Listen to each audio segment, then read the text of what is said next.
Hello, good morning sa inyong mga followers. Kung napapansin ninyo, matagal akong nawala. Wala na akong pinopost kasi nagkaroon ako ng monetization issues, which is hanggang ngayon hindi ko pa natatanggal. Lahat ng mga videos kong na ginawa nung mga nakaraang buwan, ilang buwan, lahat yun dinilit ko, pero still meron pa ring monetization issues. Kaya hindi ko alam kung paano matatanggal yung issue na yun. Lahat dinilit ko kasi nanood ako ng YouTube at ang advice i-delete yung i-delete ang mga videos na kung para sa akin is may mga issue, pero wala naman yung mga issue kasi mga sariling videos ko naman yon. Pero nilahat ko na lang, dinilit ko na lang lahat para wala nang makitang issue, pero still nandyan pa rin ang mga issue, monetization issues. Kaya ngayon lang ako nakapag-vlog ulit kahit may issue pa, pero sige na lang, baka ilang araw mawala din yung issue. Pero yun nga, medyo nakakapanghinayang gumawa ng mga videos na may issue yung page, pero wala naman akong ibang alam gawin kung paano ba matanggal. Nag-report na ako, nag-send ako ng report sa Facebook, pero inaantay ko pa kung ano ang resulta. Nakikita nyo, nagpipinturo ako ng kulungan ng aso kasi may aso kaming hindi na pwede sa loob ng bahay. Kasi yung kapatid ng wife ko is manganganak, which is bawal yung mga aso, bawal ang balahibo ng aso sa mga babies o magka-allergy. Kaya ito, para to sa kanya. Actually, yung asong yun, sanay yun sa loob ng bahay. Iwan ko lang kung anong resulta pag ikukulong to dito sa kanyang bagong tahanan, bagong kulungan.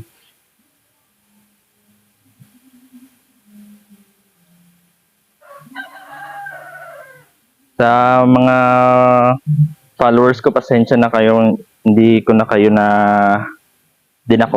ako nakapag-update ng mga bagong videos. Yung iba nakita ko nag-unfollow, pero naiintindihan ko naman kayo.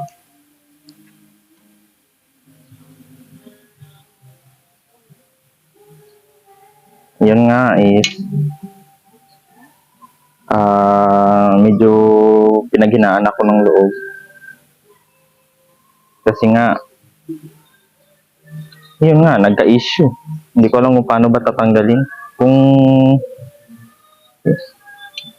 ang issue na yun is unoriginal content, pero lahat naman ng mga content ko is sarili kong gawa. Yun nga, ang naisipan ko is i-delete lahat ng videos kasi nga unoriginal content ang nakalagay.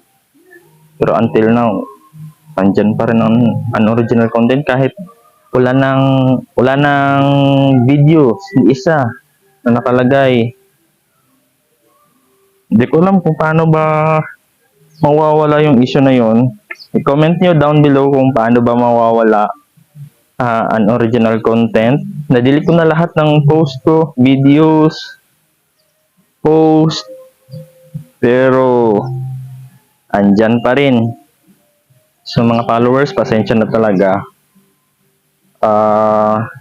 Kung hindi na ako nakapag-upload, sana maintindihan yun. Kahit ako, pinaghinaan talaga ako ng loob na gumawa ng mga bagong content. nung nakita ko na nagka-issue. Kasi para sa akin wala naman akong ginawang ibang issue. Pero hindi naman natin alam kung ano ba yung nangyari.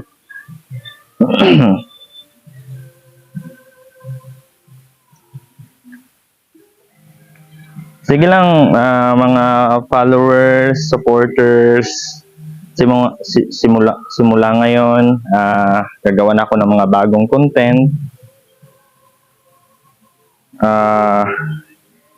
Dahan-dahan lang para yung mga followers natin dyan, hindi na magsi-alisan.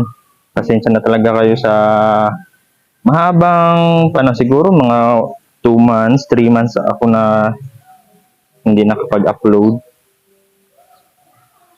Nakakapangina talaga ng loob pag makita mo may issue ka sa yung Facebook page. Pero sige lang, siguro mawawala din yan kasi wala naman akong videos na natira. Kung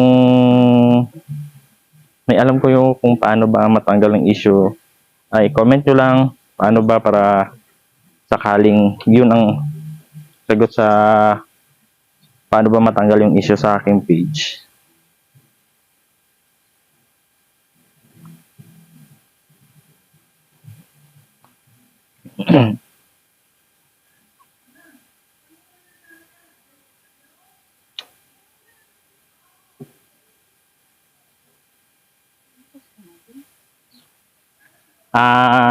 Mag-update ako next videos. Abangan nyo ang susunod na mga videos ko na i-post. Sa ngayon, hanggang dito na lang muna. Maraming salamat sa mga supporters, followers na hindi nag-left sa aking page. Maraming salamat at asahan nyo gagawa ko ulit ng videos. Maraming salamat.